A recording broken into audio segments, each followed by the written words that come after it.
আমরা যেটা আপনি বলছিলেন যে ৮ তারিখেই তো এত আশা মানে আকাঙ্ক্ষা করা ঠিক হয়নি আমাদের।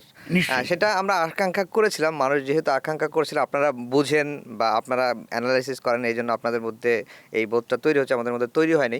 সেটা হচ্ছে যে গণ অভ্যুত্থানের যারা অংশীজন, বিশেষ করে গণ অভ্যুত্থানের নায়ক, এখন তাদের বাস্তবতা কি, তাদের অবস্থানটা কি? আমি তো তাদের কাউকে নাই বলি নাই। গণ অভ্যুত্থান নায়ক জনগণ, নায়ক আপনারা বানিয়েছেন, আমরা তো বানাইনি। না, হ্যাঁ আমরা বানিয়েছি, আমরা যাদেরকে তরুণদের মধ্যে, হ্যাঁ তরুণদের মধ্যে তো আমাদের একটা প্রভাব আছে।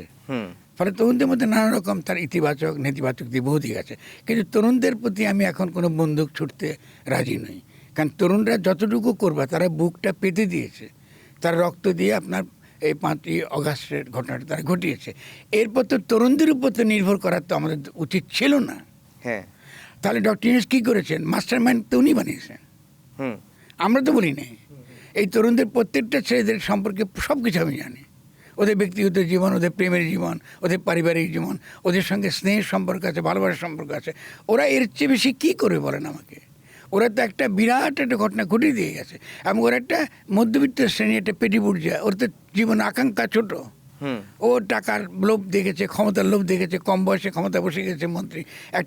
একটা ব্যক্তি ভাবেন, একটা মন্ত্রী হওয়ার জন্য একজন রাজনৈতিক কর্মীকে কত দীর্ঘ পথ পাড়িয়ে দিতে হয়। সে খুব সহজে মন্ত্রী হয়ে গেছে। তো ডক্টর ইউনূস কেন এগুলো করলেন? আপনি কেন তরুণদের দোষারোপ করেন? আপনি ডক্টর ইউনূসও দোষারোপ করছেন না কেন? মানে আপনার তাকে বাদ দিচ্ছেন না? আমরা দোষারোপ করছি না, আমরা অবস্থানটা একটু জানতে। আপনি তাকে তো অবশ্যই জবাবদিহি করতে বাধ্য হবে। আমি তো তাকে প্রশ্ন করছি, আপনি কেন মাস্টারমাইন্ড বললেন? আপনি কেন মাহফুজকে নিয়ে গিয়ে আপনি নষ্ট করলেন ছেলেটাকে? যে ছেলেটাকে আপনি কোথায় নিলেন? Clinton administration, Clinton foundation warmonger. আপনি সারা মধ্যপ্রাচ্যে যত যুদ্ধ বিগ্রহ যত যা কিছু করেছে সব কিছু করেছে ক্লিন্টন। আপনি ক্লিন্টন ফাউন্ডেশন আপনার বন্ধু বলে কি আমরা মেনে নেব নাকি? আমরা তো ভুক্তভোগী। এই যে তারা রাজনৈতিক দল করলো, ফেব্রুয়ারিতেই তো 28 ফেব্রুয়ারিতেই এনসিপি রাজনৈতিকভাবে আত্মপ্রকাশ করলো।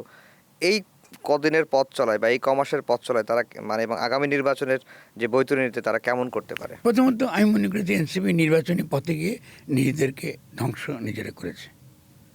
কারণ এটা আমি প্রথম থেকে সতর্ক করেছি। দেখুন, যদি নির্বাচনই জনগণ চাইতো, নির্বাচনের মধ্য দিয়ে পরিবর্তন, তাহলে বিএনপি তো আছে, আমার এনসিপি দরকারটা কি? আচ্ছা, কারণ এনসিপি তো লোকে দেখেছে গণ অভ্যুত্থানটা তারা করেছে, তাদের অবদানটা অস্বীকার করতে কোনো উপায় নেই।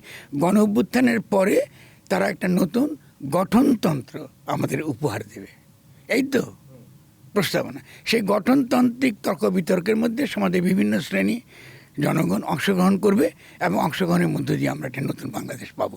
এই তো খুব সংক্ষেপে এই তো প্রত্যাশা ওদের কাছে। আপনি যখন সেই প্রত্যাশা পূরণ করেন নাই, তাহলে ডক্টর ইউনূসের মতো জনগণ আপনাকে কিন্তু কাঠগড়ায় দাঁড় করাবে।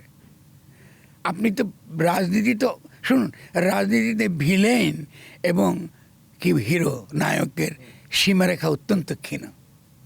আপনি যদি ঠিক মতো পথ চলতে না পারেন, আপনি ভিলেন। ফলে আপনি ভিলেনের ভূমিকা পালন করছেন। তাহলে নির্বাচনের ভূমিকা গ্রহণ করা, লুটেরা মাফিয়া শ্রেণীর সঙ্গে তাল মিলিয়ে আপনিও নির্বাচনের দিকে গেছেন, যার মানে এনসিপি মূলত তার যে সম্ভাবনাটুকু, তার যে জনগণের প্রতিনিধি হয়ে ওঠার যে সম্ভাবনাটুকু সে দেখিয়েছে, এটা সে নিজে নষ্ট করেছে।